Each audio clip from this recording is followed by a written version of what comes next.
अस्सलाम वालेकुम भैया, मैं हूँ रेहान कनाडा से। उम्मीद है आप लोग सब खैर खैरियत से होंगे। उम्मीद है आप लोगों के रोज़े बहुत अच्छे चल रहे होंगे। यहाँ पर भी कनाडा में भी बहुत अच्छे रोज़े चल रहे हैं।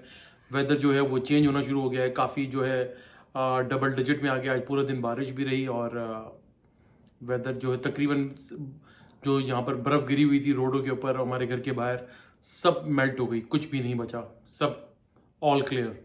तो एनीवे आप लोग देख रहे हैं मेरा यूट्यूब और फेसबुक चैनल। जैसे कि कल मैंने आपको अपने व्लॉग में बताया था कि पाकिस्तान के ऊपर क्या बैन लगने जा रहा है, जो अमेरिकन जो एक लिस्ट बड़ी मार्केट के अंदर गर्दिश कर रही है, जो गो अभी मार्केट में आई वो उसको लाइक लीगली आई नहीं है, लेकिन स्पेकुलेशंस वगैरह चल रही हैं। न्यूयॉर्क टाइम्स इसको रिपोर्ट किया, रॉयटर्स को रिपोर्ट कर चुका है। तो कहीं ना कुछ तो चल ही रहा है, क्योंकि ये बड़ी क्रेडिबल सोर्सेज हैं जहाँ से ये खबरें आ रही हैं। तो इसका अभी वेट हो रहा है, 21 या 22 मार्च को ये जो है लिस्ट आएगी, उसमें देखा जाएगा कि क्या होने वाला है। और साथ में बहुत सारे व्लॉगर्स जो है मैं देख रहा हूँ, रिपोर्ट्स भी चल रही हैं सोशल मीडिया के ऊपर।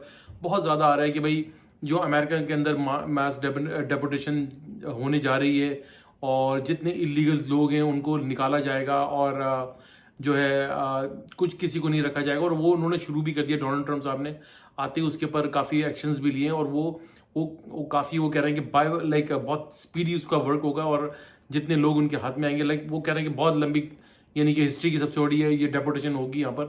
तो साथ में अब लोगों ने ये भी कहना शुरू कर दिया कि भाई जो जिन लोगों के पास लीगल स्टेटस है उनको वो भी रगड़े में आएंगे, वो भी परेशानी में आएंगे।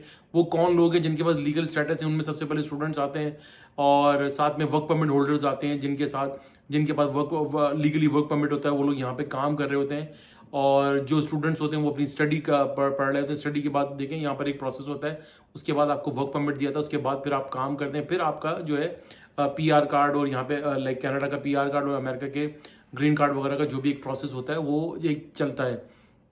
उसके ऊपर लोगों ने जो है बहुत ज़्यादा स्पेकुलेशन शुरू कर दी कि भाई इन सबको निकाल दिया जाएगा। और साथ में वो तो यहाँ तक भी कह रहे हैं कि मैं अभी एक वीडियो देख रहा था, वो साहब कह रहे हैं कि जी वो ग्रीन कार्ड वालों को भी जो है वो भी मुश्किलात में आ जाएंगे, उनको भी निकाल दिया जाएगा और किसी को नहीं बख्शा जाएगा। भाई देखें मेरी बात सुने, ग्रीन कार्ड सबसे पहले देखो आप समझने की कोशिश करें। ग्रीन कार्ड जस्ट लाइक आपका जैसे कनाडा में पीआर कार्ड होता है, परमानेंट रेजिडेंसी। परमानेंट रेजिडेंसी यहाँ पर ये होती है कि भाई 3 साल आप गुजारने के बाद, 5 साल में से 3 साल आपने गुजारने होते हैं, उसके बाद आप जो है पासपोर्ट के लिए एलिजिबल हो जाते हैं। ऐसे ही कुछ प्रोसेस अमेरिका के ग्रीन कार्ड के बाद ही होता है। Green card it's a permanent residency होती है, आप आए जाएं। मेरे बहुत सारे ऐसे दोस्त हैं जो ग्रीन कार्ड के ऊपर हैं, वो आते जाते रहते हैं। अभी तक उन्होंने अमेरिका के पासपोर्ट के लिए अप्लाई नहीं किया है। और ये एक लीगल स्टेटस होता है, इसके अंदर बहुत सारी चीज़ें इन्वॉल्व होती हैं। आपको कुछ लोग जो है ग्रीन कार्ड फैमिली के स्पॉन्सरशिप पर आए हुए होते हैं, किसी के बहन भाई यहाँ पर होते हैं जो सिटीजन होने के बाद अपनी फैमिली को स्पॉन्सर कर सकते हैं, वो बुला लेते हैं। 11-12 साल का एक प्रोसेस होता है, उसके बाद लोग यहाँ पर पहुँच जाते हैं। जब तक वो यहाँ आते हैं तो उनकी प्रॉपर एक स्क्रूटनी वगैरह हर चीज़ हो चुकी होती है और वो गवर्नमेंट को सब कुछ पता होता है, लाइक उनका क्रिमिनल बैकग्राउंड और उनकी हर चीज़ जो है वो सारे प्रोसेस से गुजर कर यहाँ पर पहुँचते हैं। और साथ में जो स्टडी परमिट पर आते हैं उनका भी एक पूरा एक प्रोसेस होता है, उनकी एक पूरी स्क्रूटनी होती है और साथ में उनको जो है वो पूरा उनका क्रिमिनल बैकग्राउंड और सब चीज़ें वो चेक करके इस अमेरिका तक वो पहुँचते हैं, अमेरिका कनाडा तक वो लोग पहुँचते हैं। तो उसके बाद अगर आप ये कहना शुरू कर दें कि भाई कि जो ग्रीन कार्ड वाले हैं वो भी खतरे में हैं, उनके ग्रीन कार्ड भी कैंसिल कर दिए जाएंगे, उनको भी भेज दिया जाएगा। और अमेरिका के जो वाइस प्रेसिडेंट हैं जेडी वैंस साहब, उनकी जो है एक प्रेस कॉन्फ्रेंस उन्होंने की थी, तो उसको कोट किया जा रहा है बार बार। अगर आप उसको गौर से देखें, तो अगर आप समझने की कोशिश करें, वो जब वो प्रेस कॉन्फ्रेंस वो क्वेश्चंस ले रहे थे सहाफ़ियों से, तो वहाँ से एक क्वेश्चन फ्लोट हुआ। उन्होंने कहा कि भाई जिस तरीके से आप मास डेपोटेशन के बारे में कर रहे हैं और क्या जो यहाँ पर ग्रीन कार्ड होल्डर हैं उनके ऊपर भी आप लोग हाथ डालेंगे। तो उन्होंने उसके जवाब में ये कहा था कि देखें, जो भी अमेरिका की नेशनल सिक्योरिटी के लिए प्रॉब्लम क्रिएट करेगा, हम हर उस बंदे के ऊपर हाथ डालेंगे और उसको उसके लाइक उसके ऊपर हाथ डालेंगे और क्या नाम है उसको हम चेक करेंगे क्या ये अमेरिका की सिक्योरिटी के लिए, हमारी सलामती के लिए कोई खतरा है। तो डेफिनेटली उन्होंने कहा कि भाई हम उसको भी हम डिपोर्ट कर देंगे। लेकिन आप सोचने की बात यह है कि उन्होंने कहा क्या और आपने समझा क्या। वो देखें, वो ये कह रहे हैं कि अमेरिका की नेशनल सिक्योरिटी सबसे बड़ा क्वेश्चन है, अमेरिका की सलामती। ये सलामती का जो वर्ड होता है ना, ये हर कंट्री का होता है। इवन कनाडा में भी अगर आप यहाँ पे पीआर कार्ड के ऊपर हैं या इवन सिटीजन है, अमेरिका में भी ग्रीन कार्ड के ऊपर है, सिटीजन है, किसी भी कंट्री में इंग्लैंड के अंदर इंडेफिनिट वीजे के ऊपर है या सिटीजन है और लाइक माइग्रेटेड सिटीजन है, अगर आप उनकी कंट्री के लिए किसी भी सलामती के लिए खतरा बनते हैं तो वो आपको डेफिनेटली वो आपके ऊपर हाथ डालेंगे और आपको टू सम एक्सटेंट वो जब उनको प्रूव हो जाएगा कि भाई ये बंदा वाकई में किसी न किसी ऐसी एक्टिविटी में इन्वॉल्व हो गया था कि जिससे अमेरिका की सलामती, हमारी यानी अमेरिका की कनाडा या किसी भी कंट्री की सलामती खतरे में पड़ गई थी, तो वो डेफिनेटली वो उसको पहले उसको प्रोसिक्यूट करते हैं, उसके बाद जो है उसको डिपोर्ट कर देते हैं। ये कोई एक जनरल सवाल का एक जनरल जवाब था जिसको लोगों ने बोला कि भाई लोगों के पीआर कार्ड भी खतरे में पड़ गए। पीआर कार्ड वगैरह किसी के खतरे में नहीं होते भाई, आप एक परमानेंट रेजिडेंस होते हैं, आपके पास सारे राइट्स होते हैं, यहाँ पर आप बिजनेस कर सकते हैं, रह सकते हैं, अपने फैमिली मेंबर्स को स्पॉन्सर कर सकते हैं, इवन अपने रिश्तेदारों को। अमेरिका में तो इतना लिवरेज दिया था कि अपने रिश्तेदारों को भी वो स्पॉन्सर कर देते हैं, जबकि कनाडा में ये सब चीज़ें नहीं। आप यहाँ पर किसी को अनलेस आपके पास आप अपने पेरेंट्स के अलावा किसी को आप स्पॉन्सरशिप के यानी कि आप एज अ लीगल स्टेटस के ऊपर नहीं बुला सकते। तो अमेरिका में ये बहुत सारे प्रोग्राम्स होते हैं जो चलते रहते हैं और वो उस जवाब के कॉन्टेक्स्ट में उन्होंने उस सवाल के कॉन्टेक्स्ट में उसका उन्होंने जवाब दिया था कि भाई हाँ, अगर कोई हमारी अमेरिका की सलामती के लिए खतरा बनेगा तो चाहे वो पीआर कार्ड होल्डर हो, हम उसके ऊपर भी हाथ डालेंगे और उसको भी डिपोर्ट कर सकते हैं। ये सारा एक प्रोसेस होगा जो अमेरिका एक बहुत बड़ी कंट्री है और बहुत एक बड़े लेवल के ऊपर वो अगर इसके ऊपर हाथ डाल रहे हैं तो उन्होंने कुछ ना कुछ प्रोग्राम तो बनाया हुआ, लाइक ओवरनाइट नहीं होता ये सब, इट टेक्स टाइम।